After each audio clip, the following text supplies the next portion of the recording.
RCR presenta Integrando Perú. Análisis, entrevistas y propuestas para contribuir al desarrollo del país. Con Jorge Luis Montero y Pedro Gamio. Bienvenidos.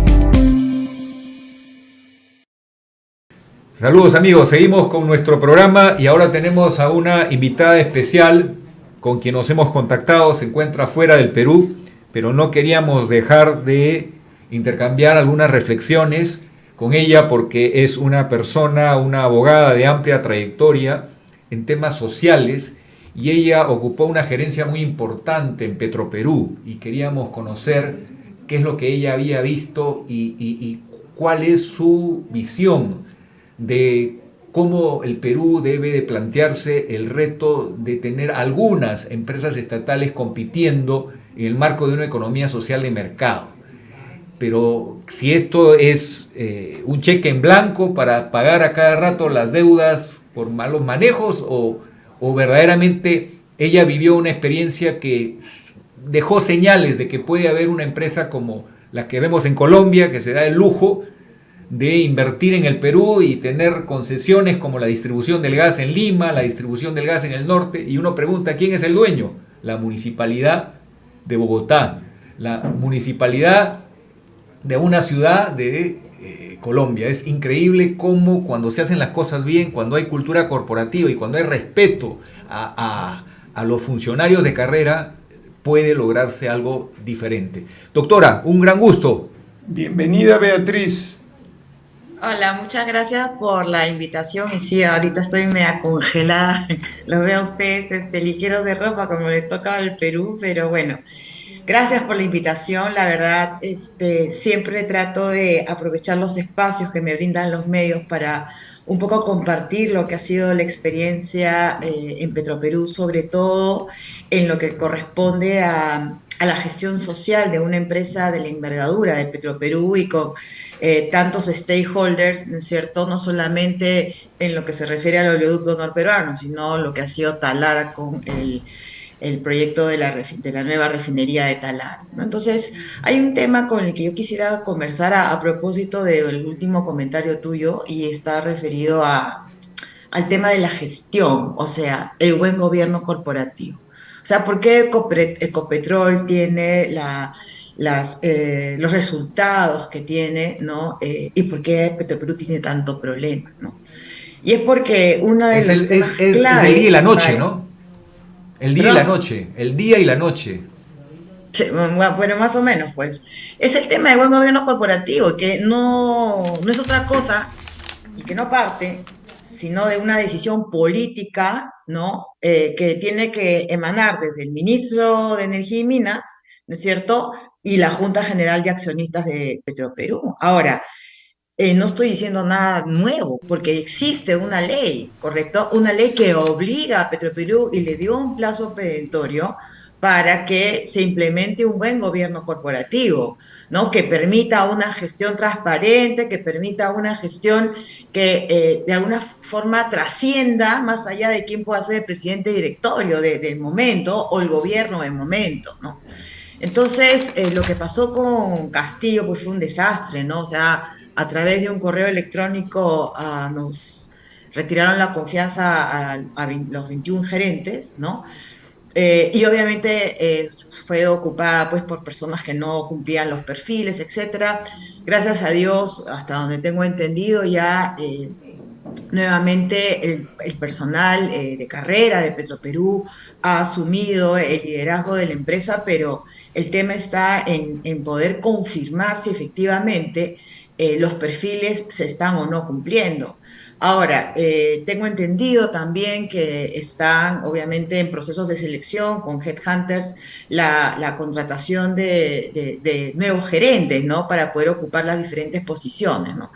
Pero más allá de ello, lo óptimo sería pues que efectivamente el liderazgo de Petroperú sea un liderazgo de personas y no estoy diciendo que el personal de carrera no lo tenga, ¿no? Pero que venga con ideas innovadoras, que venga obviamente con una visión de cara ya a lo que significa mejorar los índices de productividad y no obstante ser una empresa del Estado, en verdad jugársela como si fuese una empresa privada, ¿no? De ahí que Carlos Paredes, creo que fue el último, no, el último fue Eduardo de Ibarra. Antes de Eduardo, Carlos, ¿no? De manera muy clara decía, o sea, para que Petroperú pueda realmente salir adelante, tiene que destetarse del tema público, ¿no? Y tiene que incorporar a accionistas privados, que sean los que pongan los puntos sobre las IES respecto de cómo tiene que ser la gestión. Porque mientras sigamos en este círculo vicioso de Estado con Estado, Estado con Estado, entonces la verdad no hay como que un incentivo para que efectivamente tú puedas cumplir con niveles de productividad adecuados, ¿no? Entonces, este es un tema importante, o sea, en verdad para mí, he estado casi 5 años en Petroperú, el tema del buen gobierno corporativo es clave, porque trasciende toda la operación de la empresa, toda, la productiva, la comercial, la del personal, la de gestión social. Entonces, ese es un tema que esperemos, ¿no es cierto?, que se pueda implementar conforme lo ha señalado la norma, ¿no? Porque además este es algo que con lo que sujetan a Petroperú para poderle hacer los rescates financieros, ¿no? Pero estamos todos expectantes para ver qué es lo que va a pasar. Beatriz, a ver, ¿y el rol social de Petroperú? Porque claro, las empresas privadas tienen, digamos, un marco de referencia para la gestión social, etcétera, etcétera. Pero Petroperú, siendo la empresa, pues, bandera, el buque bandera de las empresas públicas en Perú, con tantos problemas como los que tú has señalado, ¿cómo ves su rol social en un espacio geográfico de selva, con muchos problemas de pobreza y de falta de bienestar de las poblaciones, que es un caldo de cultivo para una política contraria, adversa? Tú has estado al mando de los temas comunicacionales y de los temas sociales. ¿Qué nos dices respecto a cómo hacer un buen diseño y una buena práctica social desde una empresa pública? ¿Conociste el efecto perverso de los altos sueldos a las comunidades, a la gente de las comunidades que han hecho que saboteen el oleoducto? Un poco para mirar también el lado crítico de no hacer una buena política social. Sí, bueno, en verdad, cuando yo ingreso a Petroperú, me di con la sorpresa de que siendo una empresa de la envergadura de Petroperú, con más de 1.100 kilómetros de oleoducto, no tuviera una política de gestión social. O sea, me llamó poderosamente la atención que habían pues para todo el tramo del oleoducto, ¿no es cierto?, 5 o 6 relacionistas comunitarios. O sea, era una cosa, pero eso ¿qué cosa te demostraba? Que la gestión social de Petroperú no tenía prioridad en los planes de la empresa. Entonces ahí cuando me convocan, que se arma un equipo, básicamente que se forma pues de minería, porque minería es líder en el tema social, ¿no? Y empezamos a trabajar, primero a hacer un diagnóstico, o sea, no era posible que una empresa como Petroperú no tuviese una línea de base social, socioeconómica de las zonas por las que se desarrollan sus operaciones. Entonces, lo primero que hicimos fue una línea de base, ¿correcto? Y para ello dividimos el oleoducto pues en sus 3 tramos, ¿no? O sea, el ramal norte, el tramo 1 y el tramo 2, porque además se trata de comunidades que son distintas, ¿no? Las etnias son distintas, entonces hay que darles una mirada y un tratamiento diferente, ¿no? Entonces, con esta línea de base, empezamos a trabajar ya de manera ordenada un proyecto, ¿no? Un plan para el desarrollo de la gestión social de Petroperú. Pero además, ¿qué cosa es lo que encuentro? Lo que tú señalas, que es el tema de este círculo perverso, ¿no? Corto el tubo, ¿no? Y te obligo a que me contrates, que me pagues 180 soles, 200 soles, y que además Por día. contrates a mis empresas, por día, el salario, ¿no es cierto? Eso fue en verdad un trabajo muy arduo, yo voy a estar siempre Cuando antes sacaban eso por mes. Sí, no, claro, o sea, distorsionado total, pues, porque estás hablando, pues, de poblaciones extremadamente pobres, en donde la externalidad negativa de lo que significa un sueldo de esa naturaleza simplemente quebraba todo el orden económico de la zona, ¿no? Además, había venta de cupos para el empleo, o sea, en verdad una mafia impresionante con la que recibo esta dinámica perversa en la selva, ¿no? Entonces, yo tengo siempre que reconocer el equipo que se fajó conmigo y nos fajamos a la interna, ¿no? Porque no había una comprensión de que teníamos que ser sólidos, inclusive frente al mismo Estado. Porque cuando había un tipo de derrame por atentado, ¿no? El Estado esperaba que nosotros le diéramos solución, no importa cómo. Entonces, claro, ese no importa cómo significaba que tenías tú pues que someterte, ¿no? A las presiones de las comunidades que además no solamente eran ilegales, eran delincuenciales, ¿no?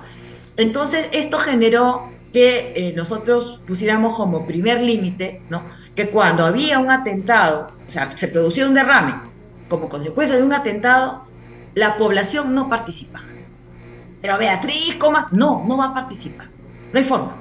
A lo más, participará un grupo muy reducido para la primera parte de la atención de una contingencia que es justamente la contención del oleoducto en el río, en el ojo de agua, en donde fuera. De ahí nada más, porque el trabajo más de mayor aliento es ya la remediación propiamente, en la que tú puedes tener pues 100, 200 personas, ¿no? 4, 5, 6 meses, lo que demore el trabajo de remediación. Entonces, esto fue un trabajo muy duro. Obviamente, hubieron muchas presiones, ¿no? Fueron hasta los congresistas, inclusive, que por qué no le dábamos empleo a la población. Entonces, ahí, obviamente, ya con un trabajo de acompañamiento en la parte de comunicaciones, fue que logramos revertir esta situación.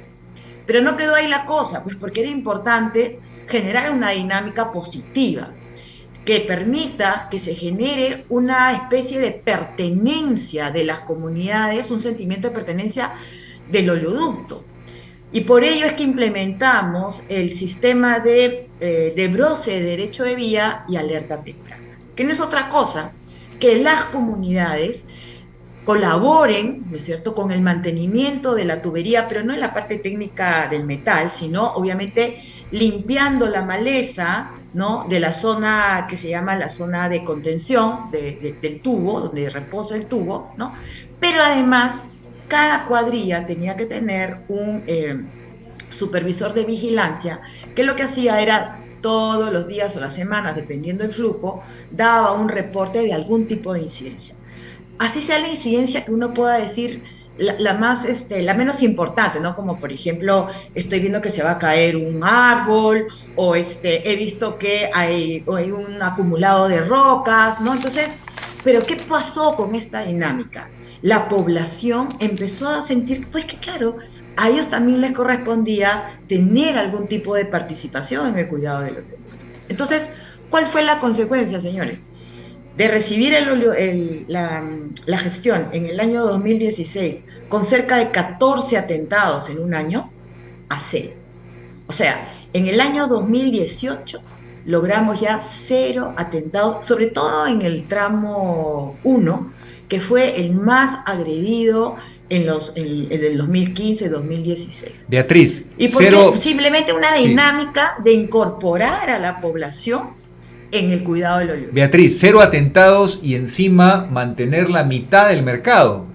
Es decir, porque la decisión que vino después, que lamentablemente fue errada, de montar la modernización sobre la vieja refinería en lugar de hacerla a un lado para que no se suspenda la operación comercial y no se corra el riesgo que ya se corrió y se ha pagado un alto precio de perder una cuota del mercado. Ahora ya Petroperú no tiene la mitad del mercado de distribución y venta de combustibles, sino está en un tercio.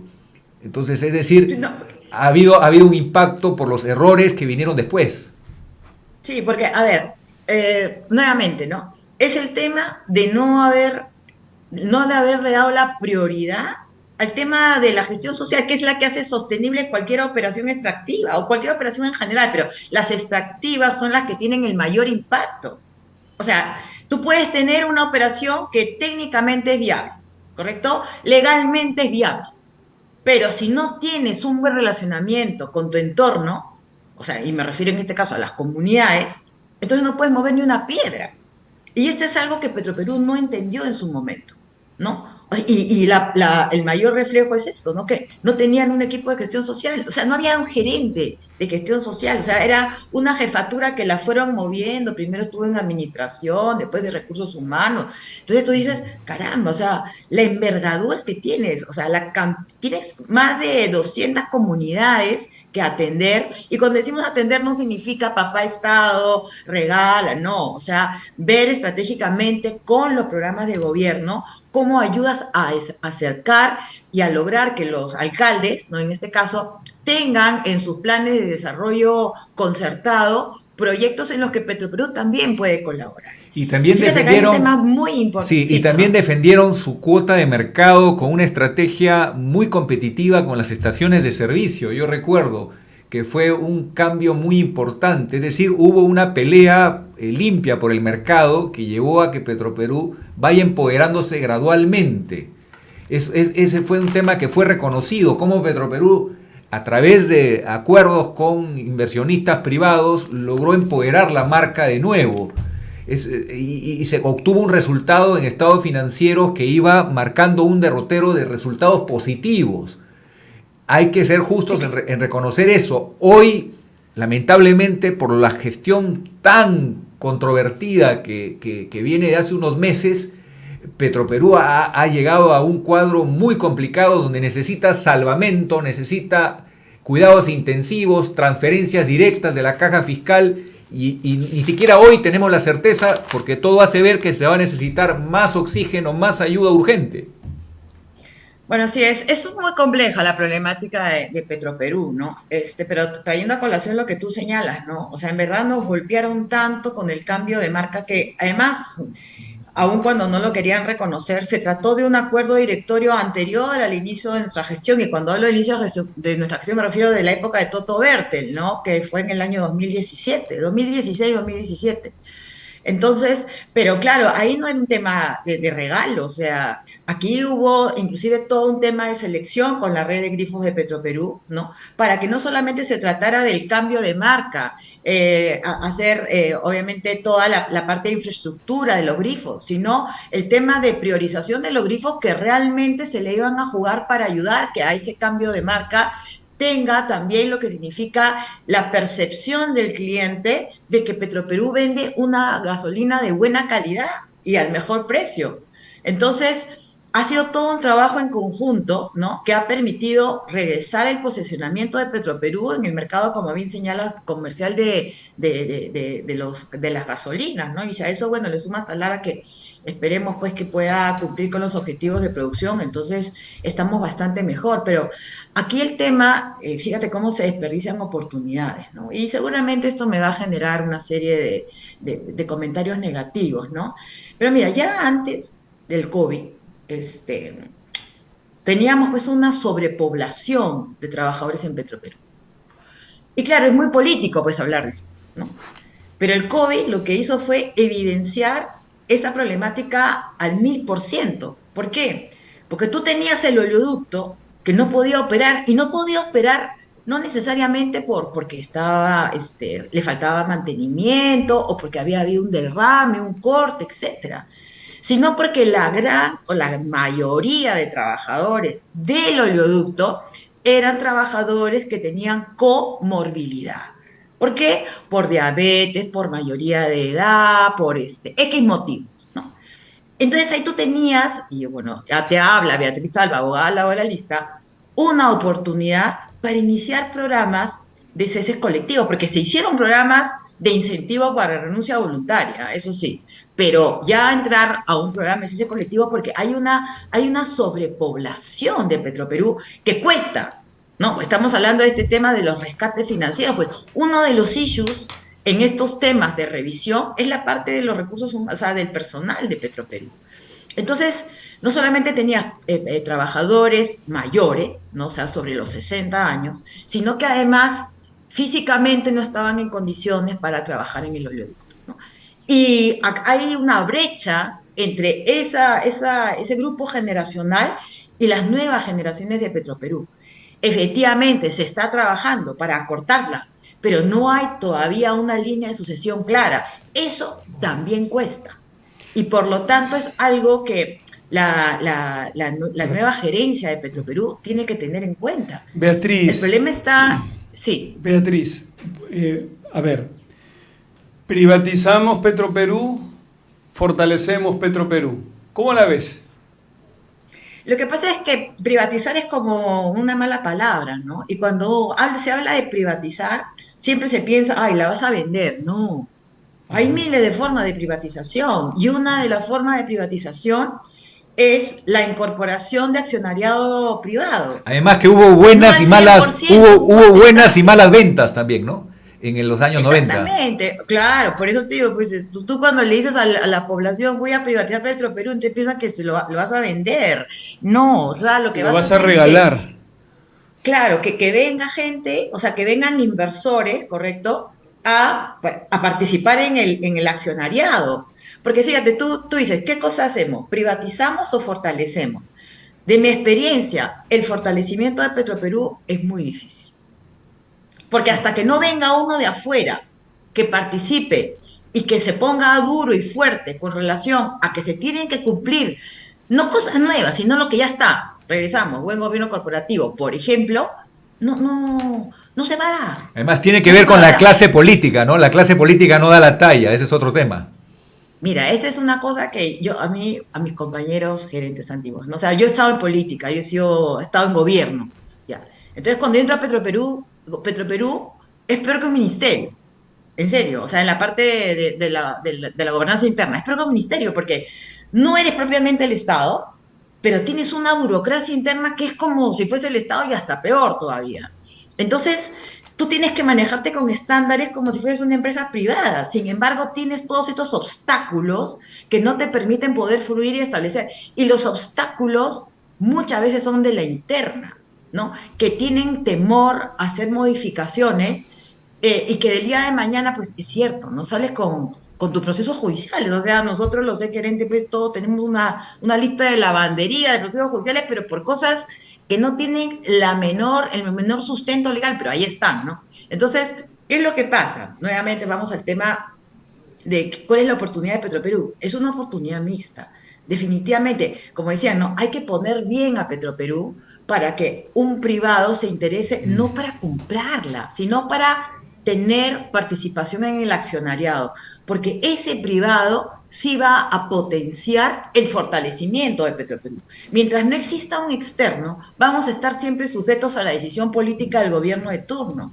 Y el gobierno de turno puede tener 4 o 5 ministros de energía y minas que lamentablemente no hay una sucesión de planes porque cada quien quiere hacer sus cosas distintas.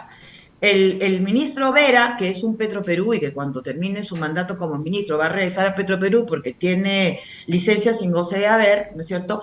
Conoce muy bien la realidad de Petroperú, pero regreso, o sea, las decisiones para Petroperú son súper políticas y algo que sí se logró en la gestión anterior era evitar podríamos decir, la injerencia del Estado, ¿no? La injerencia del Estado. Porque, por lo menos, o sea, para el tema comercial, así, se fue muy fuerte. Y para el tema social también. Porque aquí no era que, no, Beatriz, tienes que arreglar ese tema, la población está haciendo bulla, van a tomar la estación 5. Lo siento, que tomen la estación 5 pues. Venga la policía a resguardar Petroperú, sobre todo la estación 5 que es activo crítico nacional. El oleoducto norperuano es activo crítico nacional, debería de haber toda la línea de custodia, comenzando por las Fuerzas Armadas. Nunca movieron un dedo. O sea, lamentablemente a Petroperú la sueltan en Pampa, pero no tiene el acompañamiento, no de favor, no por darle un privilegio, sino porque se trata de activos críticos nacionales que tienen toda una regulación de custodia. Beatriz, Pero, nuevamente, la decisión Beatriz, política y los costos que esto pueda generar. Beatriz, muchas gracias. La televisión es un poquito ingrata, tú Sí, sabes, no lo sé. pero va a haber un capítulo 2 y estoy seguro porque es muy importante poder compartir con quienes nos están viendo tu valiosa experiencia que tiene que ver con una trayectoria de vocación de servicio, y te agradecemos que hayas dispuesto de tu tiempo desde donde te encuentras fuera del Perú. Nos vemos muy pronto y muchas gracias. Gracias, Beatriz. Muchas gracias a ustedes. Gracias y Muchas muchas gracias. gracias por esa fuerza que le pones a las ideas. Sí, muchas gracias. Buenos días. Buenos días, chao. Bye. Chao, chao.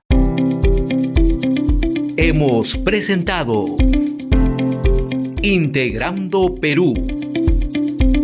Retornamos en nuestra próxima edición con más entrevistas y el análisis para contribuir al desarrollo de nuestro país.